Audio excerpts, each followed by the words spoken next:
to be educated, but I'm so frustrated. Hello to my loneliness. I guess that ignorance is bliss.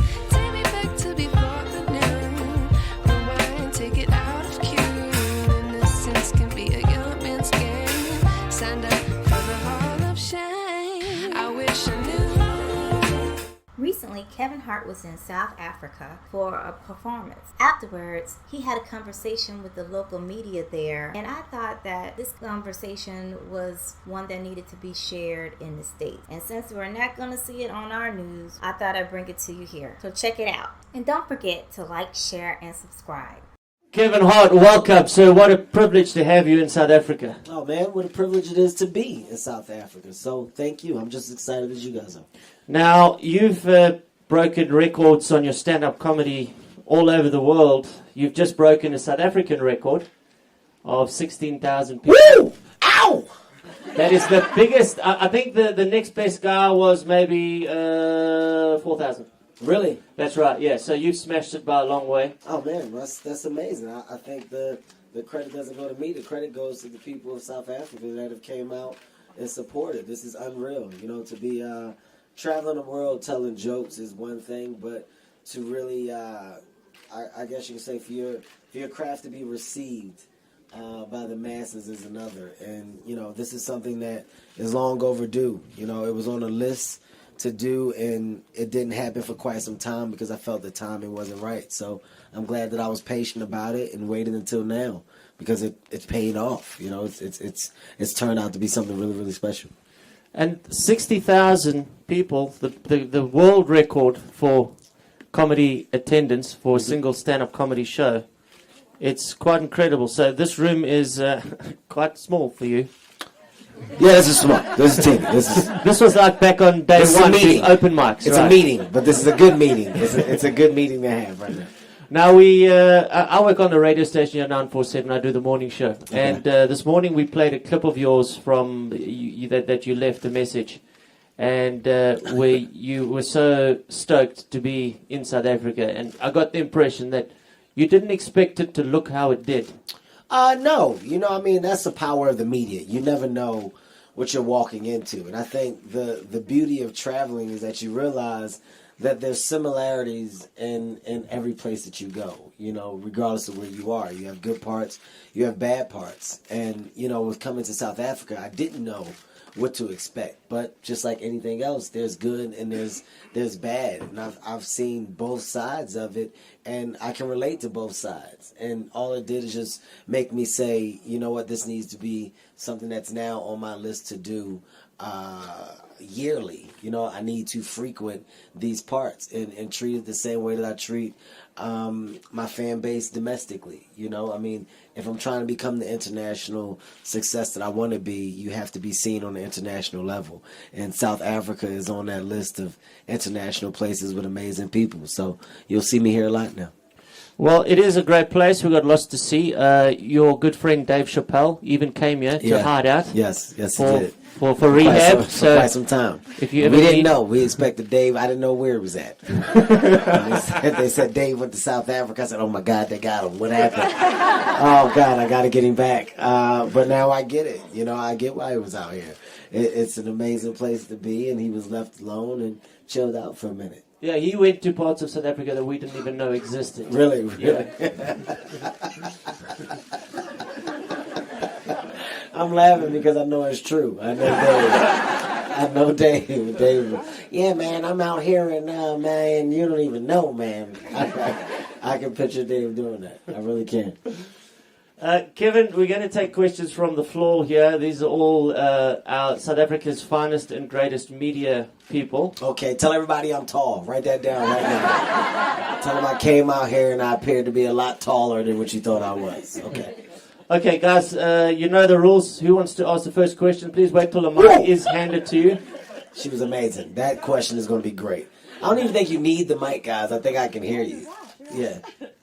Hi, welcome to Joburg. Great to have you here. Hello. And, okay, well, I just saw some news that concerned me this morning. I thought I'll just get it over and done with. Okay. That somebody reported you were mugged in Durban. And, I'm like, here. you look like you've recovered very well, So I was wondering if you could, if it happened or not, tell us a bit about it. But, someone reported you were mugged. I think that's, once again, the power of media. The same way that my perception of what South Africa would be was blurred because of media. It just shows how media can twist and alter things that don't exist. I wasn't mugged. I wasn't even talked to in a disrespectful way at all. I had the best of time ever in Durban and got on a plane after my show and came here. So I hope I wasn't mugged, because that would mean that I'm crazy and I didn't feel it. So I hope that didn't happen. Well, of course, we're very happy about that, Okay. and pleased to hear And wait, that aren't you the happened. media? Wouldn't they have had to talk to y'all too? Well, that's what I was thinking. Yeah, I It's was come like, from wait, one of you. how did you hear it? You are the person that we hear it from. Wait a minute. I'm confused. No, I wasn't mugged. I don't know what that is. Not at all. Okay, next question. Hi, Jacob. Kevin. My name is Jacob Mushokwa. I'm with EWN and 947. How are you, Jacob? I'm good, my brother. Thanks for asking. Just want to double check. Will we see a move with Hart thing happening here in Joburg? You running with the Nike NRC guys? You know what? After coming here now, I know that I can. Once again, I'm telling you, I really did not know what to expect. And that doesn't mean what to expect as a city. It's me saying for people. I didn't know the reception. I didn't know how I'll be received here outside of the show. And now knowing that, I'm like, yo, it would be cool to come and do other events here. And that's what I mean when I say I'm going to have to frequent these parts, because I would love to do one of my Move with Heart events here. I think, that's something else that I'm trying to have grow on an international level as well. And physical fitness is something I think brings people closer together. And anything that I do in my career is all about bringing people of all races, shapes, and sizes together, and to be as one. And if that's something that I can do, trust me, I would. I would love to run these streets out here and show you guys how amazing my legs look in this South African sun. Yes, sir. How's it, Kevin? Lucky from 947. When it comes to choosing a movie role, I just want to know how much of it is scripted and how much of it is the great Kevin Hart just bringing that energy. Well, when it comes to choosing a role, you can't choose a role without a great foundation.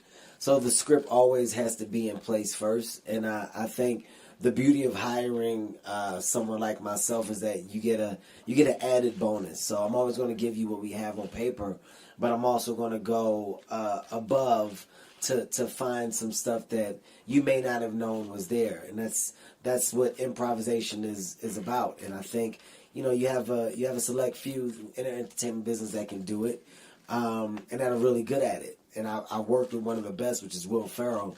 And in that movie, we had a script, but there was so much improv. There was so much other stuff that happened. So I think that stuff it just acts as your toppings on the movie. If you get ice cream, it's good, but then when you start to put your sprinkles and your berries or whatever else you want on it, it gets that much better. I just put sprinkles and berries on it. Okay. Hi, Hey. welcome. How are you? I'm fine, thanks, and you? Good. I'm Nelly. I'm from the Mnet Digital team. I just wanted to find out what have been the best and the strangest reactions to your comedy from fans. What has been the best and the strangest reactions? At this point in my career, I don't think there is no strange. I think for me, the best part is that I'm doing stadiums and arenas that are huge, and I look around and nobody's the same. That's the best part. That means that I'm relating to everybody. That means that my jokes are translating all over the globe. And that's what you want as a comedian. At least that's what I want. I want everybody to go, I relate to him, I get that. The strangest, I think the strangest, way back in my career, I got hit in the face with a buffalo wing. A guy was so upset with my comedy that he threw a buffalo wing at me, and it hit me in the face. And I just remember going like, "Who threw it?" And this guy stood up. He was huge, and I was like, "Forget it." I just walked on stage. But that was early on. I was probably 19 years old when that happened. So. As of late, nothing strange, man. It's all been overwhelming. My fan base is growing, and I'm humbled by it. I'm humbled by how large things have gotten. So, I'm blessed, and I knock on wood, and I simply thank God every day, and I try to do what I can to continue to get better, so the people that have grown with me can see me still grow as well. I don't want to be content. Thank you. I checked your last count of Instagram followers, 37 million. You're up there with the Kardashians. Yeah, that's scary. That's scary right there. That's a scary place to be. I don't even look at them. I don't even look at the numbers anymore. I just look at it as family members. That's what I look at it as. Hi, Kevin. I'm Gabby from Sunday Times. I have a 3-part question. I'm joking. Go ahead. So, I understand that you came with your own supporting acts, which are 3 also US guys who are going to be performing. Was there never an opportunity for you to look into the local comic strip and find out if there's somebody who was best suited, or is that has been your format for the What Now tour? It's been a year since you've been doing it. Well, I believe if something isn't broke, you don't try to fix it. What people should know about me is that I'm loyal, and I'm big on family, and the people that are with me are now family. We've been together for 10 plus years, and those comedians that open for me are not just comedians, they're part of my company. Heartbeat Productions is now Heartbeat Digital, which is now grew into New Generation Promotion. There's so many outlets that come from my company that are driven from comedic personalities, and those comedic personalities lead the charge. So those guys have literally motivated me to continue accomplishing the things that I've accomplished. I work hard because those guys work hard, and when you have guys under you that want your spot, it keeps you on your toes, and there's not a single person that opens up for me that doesn't want to be where I'm at. And I think that's a good thing. We have a competitive nature between us. Now, as far as the comedians here in South Africa, I'm not as well informed on them maybe as I should be. I know some of them, but there's a rhythm to my show, and these guys help put that rhythm in place. So that's why they're there. Sorry. I'll just second part. Second I got part. you. I'm yeah, with you. the second part. Okay. You said you don't know because of what the media has presented. You don't know what to prepare for. What does that take? Because now you've been to so many other countries as well doing the same set. Or I don't know if you change it much, but how do you then prepare for us to be able to relate to what you are saying? Because obviously socio-economics and all that kind of stuff are very different from SA, Africa, and the US per se. Well, here's the beauty of Kevin Hart, and I hate to say things in a third person manner, but I don't change. What you see is what you get. And literally, when I say I don't know what to expect, I'm simply talking about me when I'm in the streets and I'm touring the city and looking around at things. You don't know how you're going to be received. You don't know if it's things that are uncomfortable or dangerous, or if things are calm. There's some places that I've been where we've went to a mall and shopped, and we've turned around and they had to shut the mall down because people were banging on the glass because it was so different and they were excited. There's some places where people could give 2 cares about you and speak and keep it moving. There's some places that we've been to where our car couldn't get out of parking lot because other cars came in and jammed us in, and people wanted pictures and stuff, and cops had to come and remove people and remove cars. So that's what I mean when I say you don't know how you're going to be received, because I would love to come to places and really experience the places and just go and walk about, but I don't know if that's what I would be allowed to do. So that's what that means when I say that. As far as my stand-up comedy and me on stage, nothing changes. You know what you're getting. That's why people bought tickets to the show. You already know, oh, this is Kevin Hart. I support him. He's funny. You're just going to get the new version of funny. This is my new hour, and I've been all over the world with this hour. And I'm not going to shortchange you and give you nothing less than what was given to other countries. So expect an amazing show. Expect me to do what I do best and be myself. That's about it. You got one more part. I'm with you. Come on, let's go. Well, this is a little bit more exciting. Okay. I had a sneak peek at your rider. Okay. There's scented candles. It seems every international seems to want scented candles. Apart from the alcohol, we all expect that and all the other things. What do scented candles do for you? Here's what scented candles do. When you're in a green room and you're in a dressing room, at the end of the show, that dressing room gets very crowded. And when it gets crowded, it gets hot. When it gets hot, people sweat. When people sweat, people start to stink. What scented candles do is take that stink out the room. That's it. It's nothing. It's not about me calming myself. There's no method to the madness. I don't like stink. So I would much rather a scented candle be in there so I can say, okay, this is what it is. And sometimes that smell could be me. I just got on stage. Performing and I was sweating. So this is to take that away from when I'm meeting people. So it's literally just about the room and just me trying to have something that actually is presentable for when people are coming back and saying hello. That's all. I'm telling you, I wish that I had something that you guys could take from this and be like, oh, he's such a, well, that guy's just a duh. I'm the most normal, down to earth. There's nothing. You want to know what my green room is? It's a tray of buffalo wings and a scented candle. That's it. There's nothing else. You just see people in the back talking and playing cards. It's the calmest area you've ever seen in your life. Okay. You guys, okay, let's go here first. My name is Fungai from Hustle Online. How are you, sir? I'm alright, and yourself? Great stuff. I watched your live chat, I think about 4 days ago from your showroom, and you're talking obviously about how you're mesmerized by the reception that you got when you landed. Mm-hmm. People reciting your lines and stuff like that. Nicki Minaj was here 2 weeks ago, and Mm-hmm. again she was mesmerized by the fact that people could sing along to your songs and stuff. Mm-hmm. No jokes. What perception or what picture do you guys have when you hear Africa, considering America it's a first world country, so there's obviously internet and stuff like that, but there seems to be this very common thread about being surprised and being shocked at the fact that there's a level of development that is in Africa. Just from your perspective, what picture did you have? I can tell you it's easy. What picture is shown? They don't show the beautiful picture of Johannesburg on the media. They don't show a beautiful picture of Cape Town on the media. Durban, I've never seen anything beautiful about Durban. When people show things in the media, they're always shown in the negative light. So when something about Africa is talked about, it's normally bad. It's normally violent. It's normally something about the country or something that just happened where a disease broke, and it's never good. So your perception is what people have forced you to believe. So until you get the heart to go, I'm going, I want to see for myself, you don't know. So all I know is what the news says. So in my mind, I'm like, hey man, I'm not trying to go over there and get kidnapped.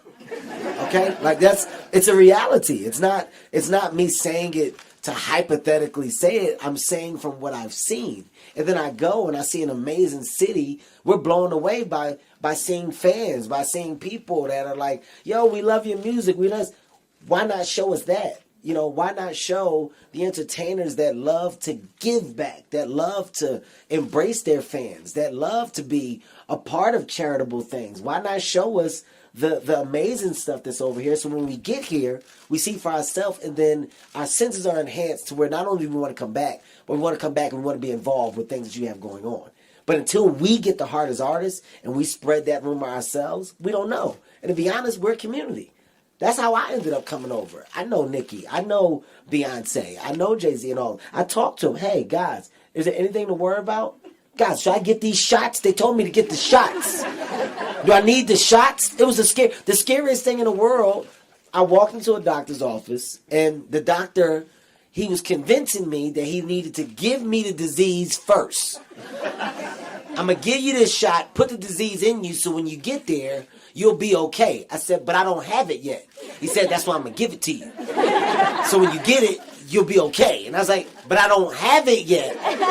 Why are you giving it to me? And this was a big thing for me. I'm not lying. Like, I literally called several people. When I called people, I had people track down people that were from Cape Town, from Johannesburg. And I talked to them. Hey, man, am I going to get bit by a mosquito and not be able to come back? Kevin, what are you talking about? You sound ignorant. No, you don't need nothing like that. It's the same. You're going to come over and you're going to be shocked. And I was like, I know, but they said I need shots. Do I need these shots? No, but I'm repeating what I've heard. I'm repeating what the media has forced me to believe. So now that I'm here, I'm like, This is ridiculous. I don't need shit. I'm fine. It's a city. Like I feel like I'm in New York. I felt like I was in Malibu the other day. Like it's the same exact thing, and it's frustrating because it makes you guys, as the media, it makes me go to y'all and question y'all. You had the chance to put out the positive side of where you are and where you live. It's you that pushes out everything else. So when you really ask, what is your perception? My perception is what you made it. That's really the reality. And that's what the media never understands. The media looks and goes, why do you do this? I do this because you did it. It started with you. We don't get stuff from us just getting it. We grab it from you. And then the states go and amplify it. She just talked about a story about me getting beat up or something. I guarantee you it'll be on media takeout and whatever else within the next 4 hours in the States. But where did it start? It started here. So that's a message that goes back to y'all from a question that came to me. Put a check mark next to that. That was good, man. So is Trump really not that bad? Oh, no, that's a different story right there. That's a different story right there. I don't even speak on that, guys. Jesus. Right. Zander from Trace TV. How are you, sir? I'm good, thanks. How are you? Good. Right. Do you have any sort of sacred pre-show rituals that you carry out before each performance without fail? Yep, I show up. That's about it. I'm here. It's showtime. I literally get to the show probably 15 minutes before I'm supposed to get on stage. That's my ritual. I'm here, I take off my jacket, and I walk directly to the stage. Okay, guys, we'll take two more questions. Man with the blue shirt. I am Khotatso Marisa from Sowetan Live. Kevin, why do you have such strict rules on video and photography on your show? Good question. The reason why is because comedy isn't music. You know, you can hear a song over and over again. You can sing a song over and over again. A joke is different. You've heard a joke once, it's funny that time. The second time you'll chuckle. The third time you get it. Social media, as much as I love it and embrace it, it's the killer of our culture because people can't do anything and sit and watch without it being recorded, without it being shared. If I allow people to record or have their phones out during my show, then there would be no element of surprise with me being here today. The people that are going to the show tomorrow would have seen the show virally 13 or 14 times. You know, when you look at some of the biggest tours this year, there was no surprise going into those tours because you saw what the artists had because everybody shared it. Every blog picked it up. Everybody shared it on the Twitter, the Snapchat, the Facebook. You don't see anything about my shows because I want to save it. I want each experience to be amazing for the people that I'm giving an experience to. If I don't do that, I feel like I'm doing a disservice. Also, my stand-up specials are released theatrically. I have no movie if everybody's seen it. I have no movie if the world gets the content and shares it all over. There is no surprise. There is no announcements. But those selected people, that 15, 16,000 people that come to the show, they leave and they go, wow. And then when an announcement comes out that's going theatrical, they help spread the rumor of not only was it an amazing show, but I can only imagine what the movie is going to be. So it's all, everything I do it's chess. I'm making moves before the move should be made. I'm 12 steps ahead, and phones get in the way of those moves. Okay, Hold on for a second. Funny man Kevin Hart was mugged in Durban in Lazi today when he went to visit the popular Edini Lounge in Edini. Oh, don't say I can't read, guys.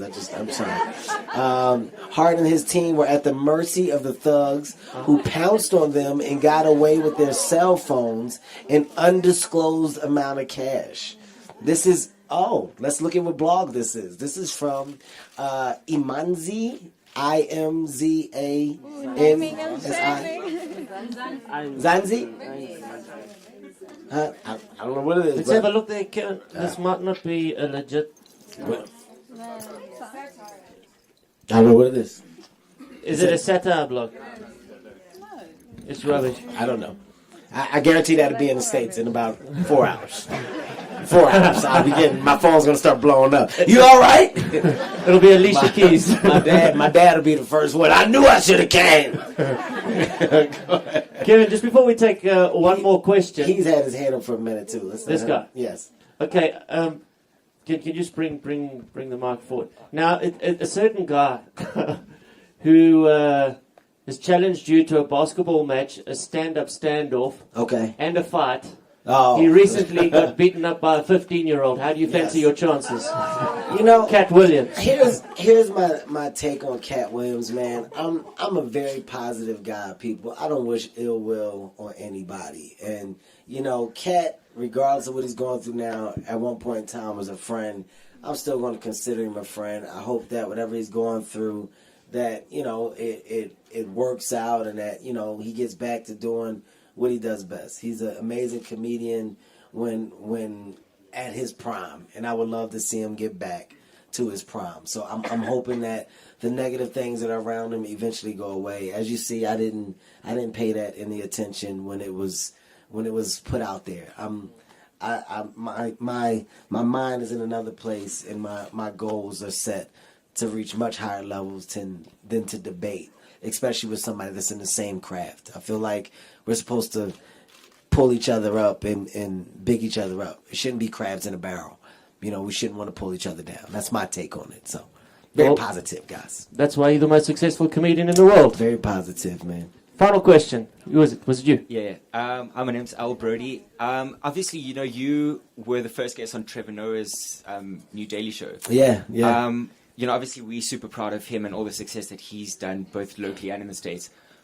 Tell us a bit about the conversation you had with him moments before air. First of all, you guys should be above and beyond proud of Trevor. The reason why I say that is because he's a comedian that came over to the States that didn't try to become what he felt the States wanted him to be.